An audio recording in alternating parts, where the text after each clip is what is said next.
Hi everybody, welcome to Preservice Chat. Happy Father's Day. It's Father's Day when this is airing, and it's my privilege to have my dad with me. Dad, happy Father's Day. Thanks for being with us. Thank you for including me. Yeah, well, I know you've been watching them for years, for the last couple of years, so it's good to have you on this side of the camera. Dad, I know my brother and I both, Kent, would agree that we think you did an amazing job as a father. And yet I know that was hard because your dad died when you were 6. And you were raised by some amazing aunts and your mom and all. But that raised some challenges for you. Yes, my strong-willed older sister Yeah. had presented some challenges as well. Auntie Janet, atta girl. Yes. Anyway, yeah, there were some male figures in the family. My grandfather lived next door. I had a couple of uncles, but they had their families. My grandfather did not relate to me or I to him, but I think that was a different time. It's not the way it is today with grandchildren and grandparents. Well, you were certainly involved in your grandkids' lives, and I love that. So you didn't have a lot of sort of male examples in your life, but you did have a few. And one of the things I've noticed that you are a mentor to others, and we'll kind of get into that a little bit later. But maybe tell us a little bit about some of those who played a role in your life. Well, thinking to childhood, I guess the one that I remember most clearly is one of my Sunday school teachers. Yeah. And he took an interest in me as a member of his class, a friend of his son. There were other church events where, for instance, I needed transportation. He drove me those several miles out on the gravel road to pick me up, take me home. Yeah. He was great. Yeah, yeah. And what I discovered this week is that was Jake Gerbrandt. And Jake, 25 or 30 years later, was continuing to pour into young guys' lives because he was my Sunday school teacher and also my brother's Sunday school teacher as well. And I just think that's really, really great. Yes. Yeah. So let's get into your working career. You were a comptroller, which is you dealt with the financial side at car dealerships. We found ourselves heading to Campbell River at a particular point in the early 80s. But how you got the job was interesting. The role a local church had played in a very tragic situation in and around your boss's life made a difference in kind of getting you that job. This made a strong impact on the life of the owner of this dealership. Yeah.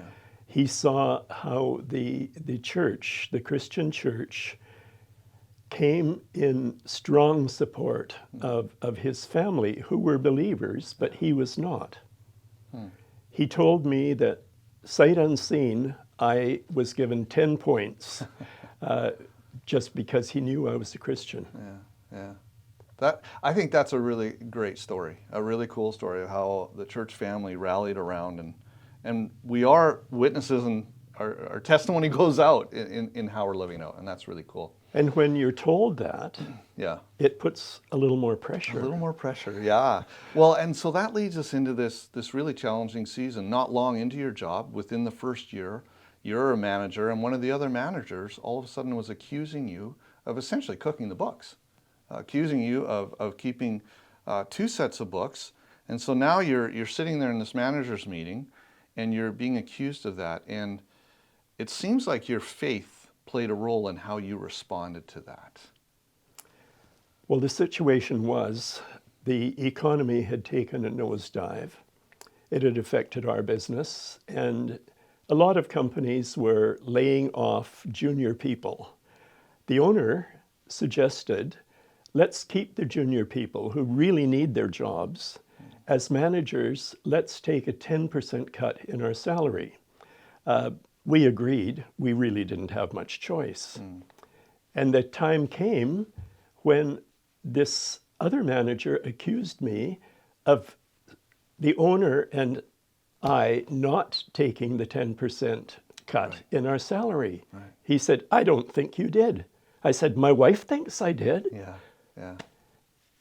So it was a challenge. I thought, if he would think that of me, is there something else that he might be thinking that there's something, maybe there's something I should change in how I'm relating to these people. It was a challenging time. Yeah.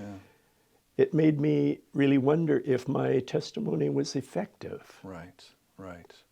So instead of sort of lashing out at him, you took it as a bit of a personal challenge to go, hey, how am I living out my faith before him and the rest of the employees? At least that's what it sounds like. Yes, Yeah. yes. Huh.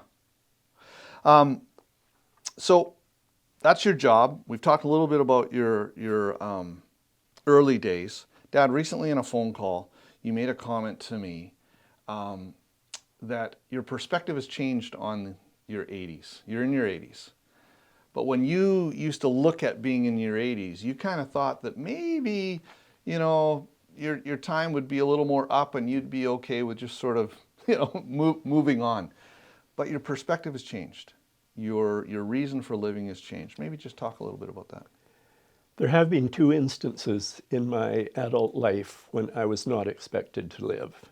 I was happy to go because I knew where I was going, but I didn't want to leave your mother. I didn't want to leave you and your brother and your kids.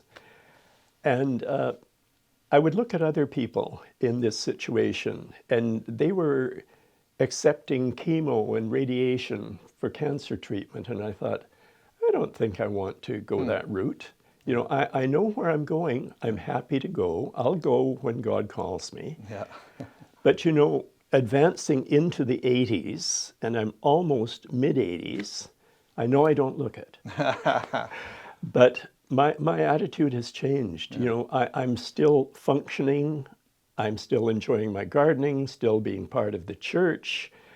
Just recently, I was asked to do a speaking engagement.